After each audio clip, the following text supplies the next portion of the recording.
Welcome to the Three Martini Lunch. Grab a stool next to Greg Columbus of Radio America and Jim Garrity of National Review. Three Martinis coming up. And we hope you had a wonderful Thanksgiving, and we're also thrilled you joined us for the Friday edition of the Three Martini Lunch. Thanks for being here. Today is our Black Friday special. I don't know if you guys have been tackling your neighbors in Walmarts and Targets and other places this morning for those great deals. Hopefully not. Hopefully you're not tackling your family members to get to the keyboard to buy stuff online. But either way, we really trust you had a great time with your family on Thanksgiving. Hopefully you didn't get into too many political discussions. All the think pieces out this week about how to engage your Trump-loving uncle. Why is it always the uncle that supposedly loves Trump? I don't understand that. There's lots of people who like Trump or hate Trump. But anyway, let's get to our gift list. These are political gifts for people that we talk about. What do they need this holiday season based on what we've seen from them over the past year? So, Jim, what's the first gift you have in mind? Well, Greg, I got a really early start this year. Actually, right before the Thanksgiving holiday, I was like, you know what? We're heading into the holiday season. It's time for goodwill towards men. And I said, I'm going to bury the hatchet against a guy who I've given a lot of grief to this year. I don't mean physically bury the hatchet into him. Now, I tried to give a gift to Virginia Governor Ralph Northam. Greg, I decided to give him some Clearasil skincare products. I know he talked about he's got a hard time getting stuff off his face.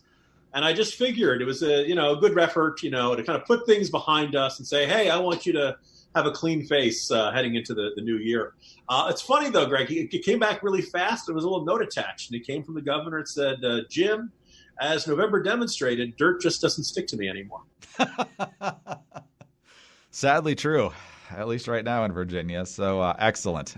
Yeah, Ralph Northam and his complexion have been the fodder for much discussion this year. And sadly, it didn't last far enough into the year. But we'll see. We're going to hear a lot from Ralph Northam last year because he's going to be signing a lot of really terrible legislation, I have a feeling. So let's move on to my first gift. And my first gift is for President Trump. Being president is a very difficult job. As it's often said, if it gets to your desk, it's automatically difficult because other people haven't been in a position to solve it. And foreign policy is one of those ways where sometimes you have a hard time deciding between really bad options. The Middle East is often like that. Sometimes you have better options versus worse options, but often it can be a lot of competing interests that leave you with no good choices. And there's a phrase for that, and I believe it's called being between two scorpions. This is also the title of a fictional thriller authored by none other than Jim Garrity that came out back in June. We have shilled it relentlessly here on the Three Martini Lunch and are happy to do so. It's a great book. It was very well received. Excellent reviews across the board. If you haven't gotten it yet, we highly encourage you to do so. But I give it to President Trump because the world's a complicated place. He's trying to be friends with Turkey. He's trying to sort of be friends with the Kurds.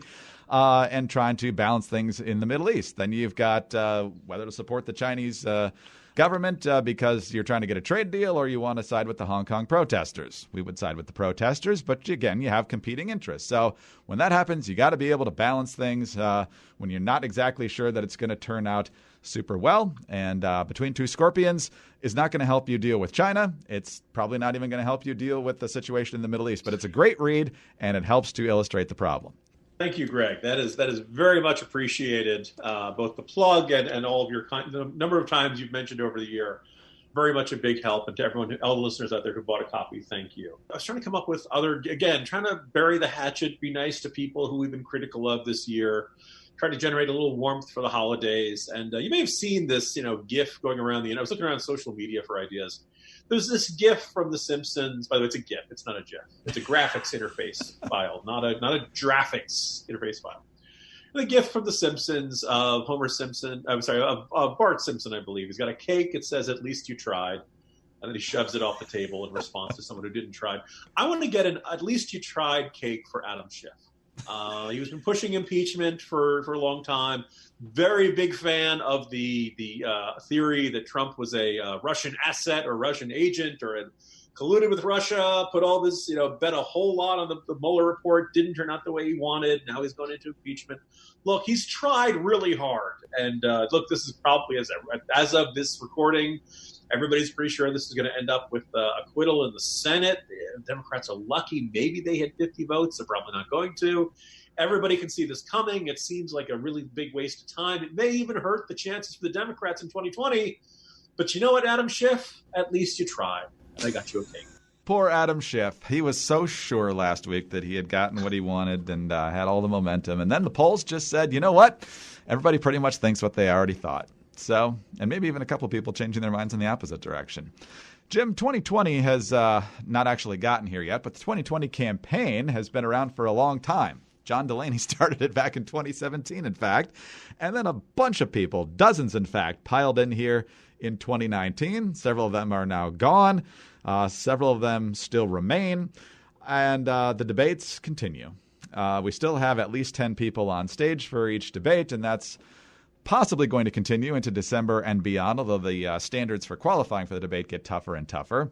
But we've seen people get frustrated with the debates, namely Tulsi Gabbard and Andrew Yang, complaining, mainly Gabbard, about the standards to get in. And then she got in and briefly complained about maybe not going because of the arbitrary standards in her mind. And then Andrew Yang, just after the November debate, complaining that he didn't get enough time. And we commented that he didn't get enough time. Gabbard doesn't get enough time. Steyer doesn't get enough time. So, Jim, these are long stretches to just stand there and not say anything for like 30 or 45 minutes at a time. So I'm going to get a recliner for Andrew Yang, Tulsi Gabbard, and Tom Steyer so they can just sit back, maybe one of those recliners with a beverage container so they can just maybe watch what else is going on the stage because they know that the moderators from these mainstream media outlets want nothing to do with them for long swaths of the debate. And I was going to go with lazy boys, but now in the Democratic woke culture, I'm not sure that the chairs have actually identified as boys. So we might need to go with a different recliner for them. But either way, I want them to be comfortable while they're being ignored. I like that. That is a good gift idea, Greg. I also, maybe as a companion gift, we could get the moderators at NBC a stopwatch or something. Too much to ask? So I was thinking about, who in Washington has had a rough couple of days or rough couple of weeks, months. Who needs a little pick-me-up? And I thought about, look, you think, Republicans have problems, you think Democrats have problems.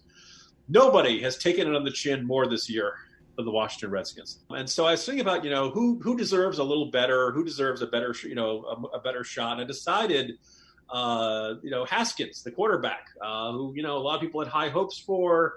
A lot of people thought Dwayne Haskins was going to be the guy. He barely got a chance to start until like halfway through the season. So, Greg, I got him a selfie stick. It seems like the sort of thing he'd like to have. Apparently, he missed the last play of the game last week when he was supposed to go in and just take a knee. He was posing for selfies with fans on the sidelines, which is perhaps not the ideal behavior. You can't blame the kid for being excited, but so just give him a selfie stick. You won't have to be so close to the stands. He'll be able to take the picture and then hopefully get in time for the play. I think the bigger headline than him missing the snap was that there were actually fans at the game who were cheering for the Redskins. That's the there were a handful of them the previous week. Oh, as you know well. All right, well, my third gift is for all the Democrats who have already dropped out. I'm not going to take time to list them here because I couldn't possibly remember them all, but you've got your John Hickenloopers, your Jay Insleys, your Kirsten Gillibrand, Beto O'Rourke. I'm sure I'm missing a ton of them, but parting gifts, including the home game. There actually is a game, I looked this up on Amazon, called Run for President, the Game. And so since there are so many Democrats who finally got the hint, and still some more, as Jim just mentioned, who haven't gotten the hint yet, you're not going to be president. You might as well just shut it down now. Save yourself from going into massive debt to try and keep alive your 2% in Iowa. So run for president, the game. That's going to go to everyone who has been in this race, even the ones that never qualified. Wayne Messam, you get a copy of Run for President, the game. And all these folks, Marianne Williamson, you get one all along. All these people who just didn't quite make it. And even as we get to the final four here, the ones who probably still have a legitimate shot, Buttigieg and Bernie and Warren and Biden, you'll get yours too as soon as you end up not being the nominee. And Kamala Harris, you can come get yours right now, by the way, because you're already shutting down in New Hampshire and other places. You're done. You just don't know it. So come get your parting gift. Thanks for playing.